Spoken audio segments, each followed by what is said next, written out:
नाजरीन आदाब, क्या आपने खुदा से कभी दुआ मांगी है? आप क्या दुआ मांगते हैं?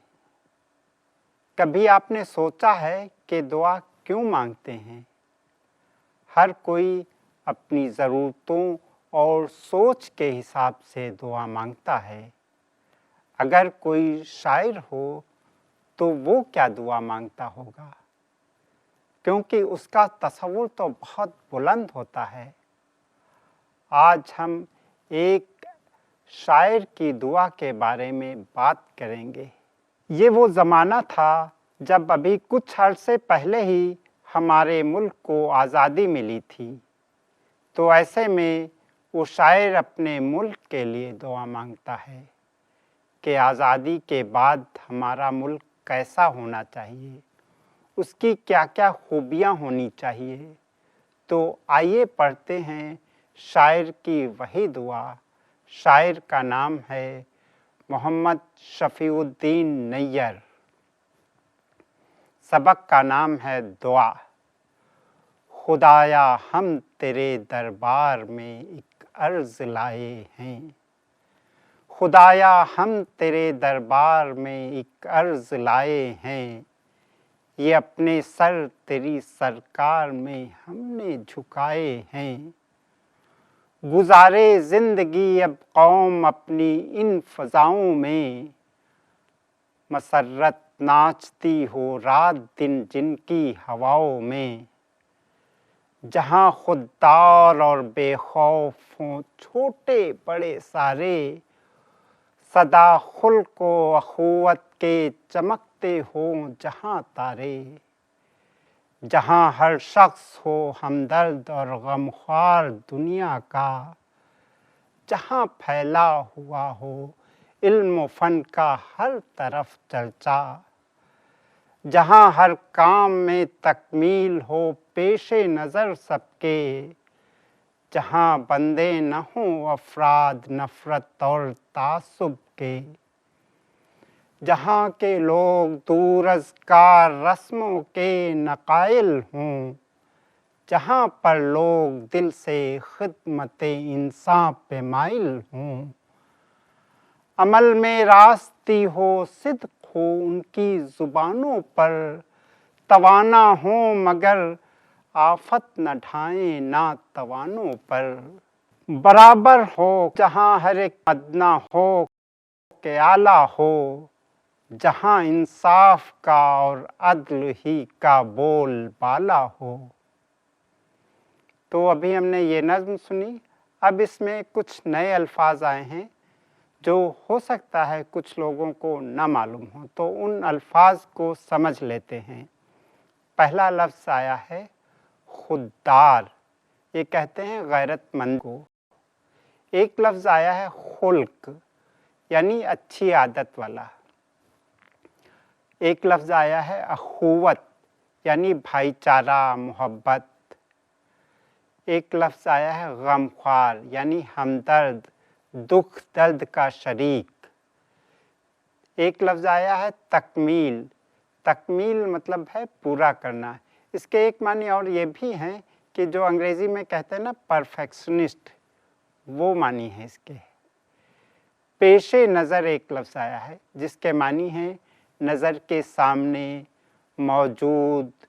एक लफ्ज़ आया है तासुब, बेजा तरफदारी को कहते हैं, यानी जहाँ भेदभाव हो। एक लफ्ज़ आया है दूर अज़ कार, यानी बेकार पुरानी। ये दूर अज़ कार रस्म की बात हुई है। इसके मानी है जो तवहुम परस्ती, यानी जो अंधविश्वास होते हैं उनके बारे में है। एक लफ्ज़ आया है माइल, इसके मानी है मुतवज्जे। एक लफ्ज़ है रास्ती, सच्चाई को कहते हैं। और एक लफ्ज़ आया है सिद्क़, ये भी सच्चाई को ही कहते हैं। तवाना यानी ताकतवर और नातवा यानी कमज़ोर। एक लफ्ज़ आया है अदल, इंसाफ को कहते हैं। तो ये लफ्ज़ हो गए। अब इस नज़्म को एक बार फिर से समझ लेते हैं। خدایا ہم تیرے دربار میں ایک عرض لائے ہیں۔ شاعر کہتا ہے کہ اے خدا ہم تیرے دربار میں اپنے ایک عرضی لائے ہیں، یہ اپنے سر تیری سرکار میں ہم نے جھکائے ہیں، اور ہم نے اپنے سروں کو آپ کی سرکار میں، آپ کی خدمت میں جھکائے ہوئے ہیں۔ گزارے زندگی اب قوم اپنی ان فضاؤں میں، اور ہماری قوم یعنی ہمارے ملک کے لوگ اپنی زندگی جو ہے اسی کی فضاؤں میں گزارے۔ مسرت ناچتی ہو رات دن جن کی ہواؤں میں، اور اس ملک کی ہواؤں میں دن رات مسرت یعنی خوشی ناچتی ہو، جہاں خوددار اور بے خوف ہوں چھوٹے بڑے سارے، یعنی اس ملک کے سارے باشندے چاہے چھوٹے ہوں یا بڑے ہوں، ان میں ایک خودداری ہونی چاہیے، وہ اپنے ایگو کے ساتھ جی سکیں، اپنی جو آزادی کے ساتھ جی سکیں۔ سدا خلق و اخوت کے چمکتے ہوں جہاں تارے، یعنی ہمیشہ جو ہے بھائی چارہ اور اچھی عادتوں کے جو تارے ہیں وہ چمکتے رہیں، یعنی کہ اچھی عادتیں اور بھائی چارے جو ہے ہمارے ساتھ ہمیشہ رہیں۔ جہاں ہر شخص ہو ہمدرد اور غمخوار دنیا کا، اس ملک کے ہر شخص میں جو ہے ایک ایسی خوبی ہونی چاہیے کہ وہ لوگوں کا ہمدرد ہو اور دنیا بھر کے غم کو دور کرنے والا ہو، ان کا غمخوار ہو۔ جہاں پھیلا ہوا ہو علم و فن کا ہر طرف چرچا، علم اور فن کا چرچا مطلب کہ جہاں لوگ علم اور فن پر گفتگو کریں، باتیں کریں، آپس میں علم حاصل کریں، جہاں ہر کام میں تکمیل ہو پیش نظر سب کے، یعنی ہر کوئی اپنا اپنا کام پوری ایمانداری کے ساتھ اور بہترین کام کو انجام دے، پرفیکشنسٹ کے ساتھ ہر آدمی کام کرے۔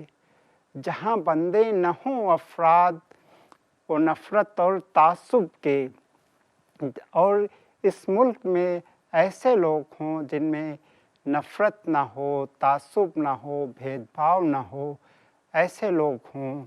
جہاں کے لوگ دور از کار رسموں کے نقائل ہوں، یعنی اس ملک کے لوگ ایسے ہوں جو پڑھے لکھے ہوں اور توہم کو نہ مانتے ہوں۔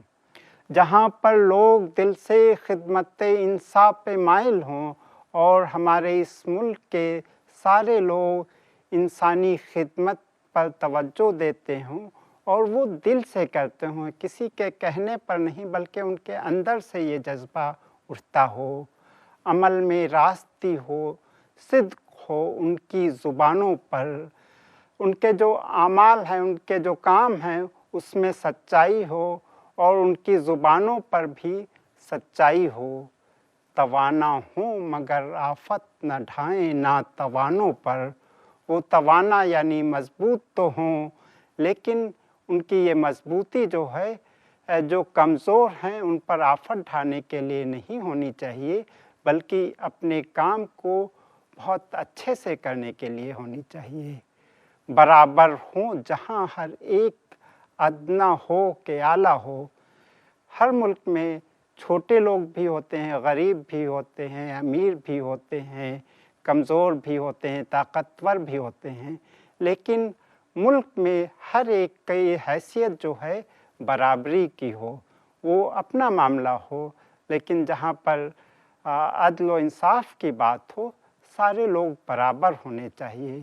جہاں انصاف کا اور عدل کا ہی بول بالا ہو، ہم ایک ایسے ملک کی دعا کرتے ہیں کہ جہاں انصاف اور عدل یعنی عدالت کا ہی بول بالا ہو، کسی پر بے رحمی نہ ہو، کسی کے ساتھ ناانصافی نہ ہو۔ تو یہ نظم ہم نے سن لی، اس میں جو نئے لفظ آئے تھے ان کو سمجھ لیا اور نظم کی تشریح بھی سمجھ لی۔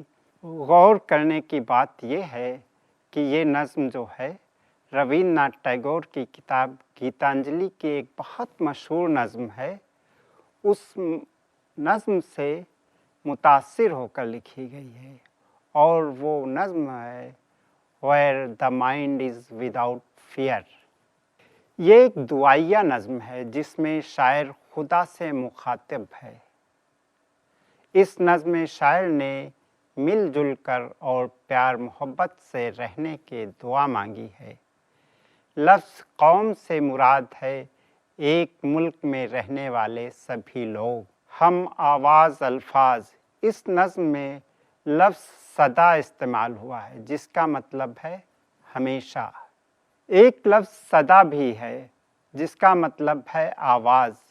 ऐसे दो लफ्ज़ों को जिनकी आवाज़ एक हो लेकिन इमला और मानी के एतबार से मुख्तलिफ हों, हम आवाज़ अल्फाज कहते हैं। बाज़ अल्फाज ऐसे होते हैं जिनका तलफ़्फ़ुज़ दो तरह से होता है और दोनों के मानी अलग होते हैं, जैसे लफ्ज़ खल्क और खुल्क हैं। इसका एक तलफ़्फ़ुज़ खुल्क है जिसके मानी अच्छी आदत और खुश मिजाजी के हैं और दूसरा खल्क जिसका मतलब है दुनिया के लोग, मखलूक। खुल्क की जमा इखलाक और खल्क की जमा खलाइक है। आप ऐसे अल्फाज पर गौर करिए जिनका तलफ़्फ़ुज़ अलग अलग अदा करने से मानी बदल जाते हैं। एक मश्क और करेंगे, साबिक़ा। इस नज़्म में दो लफ्ज़ बेखौफ और हमदर्द आए हैं। लफ्ज़ खौफ से पहले बे और दर्द से पहले हम लगाकर नए अल्फाज बनाए गए हैं। किसी लफ्ज़ के शुरू में अगर कोई इजाफ़ा किया जाए तो उसे साबिक़ा कहते हैं। आप इसी तरह के कुछ और अल्फाज बनाइए जिनमें बे या हम लगाकर साबिक़ा अल्फाज बनाए गए हों, जैसे बेदर्द या हमसे हमज़ुबां। तो ऐसे आप कुछ और लफ्ज़ सोचकर बनाइए। आपने नज़्म सुन ली, नए अल्फाज के मानी समझ लिए, कुछ सरगर्मियाँ भी कर ली। अब आपसे कुछ सवालात हैं। पहला सवाल है, हमारे मुल्क में सबको बराबरी का इख्तियार क्यों दिया गया है? दूसरा सवाल है, अगर आपको अपने मुल्क के बारे में दुआ मांगने को कहा जाए तो आप क्या दुआ मांगेंगे? अज़ीज़ तलबा, अभी हमने ये सबक दुआ पढ़ा और इसके मानी समझे। अब आज की बात यहीं ख़त्म होती है। शुक्रिया, आदाब।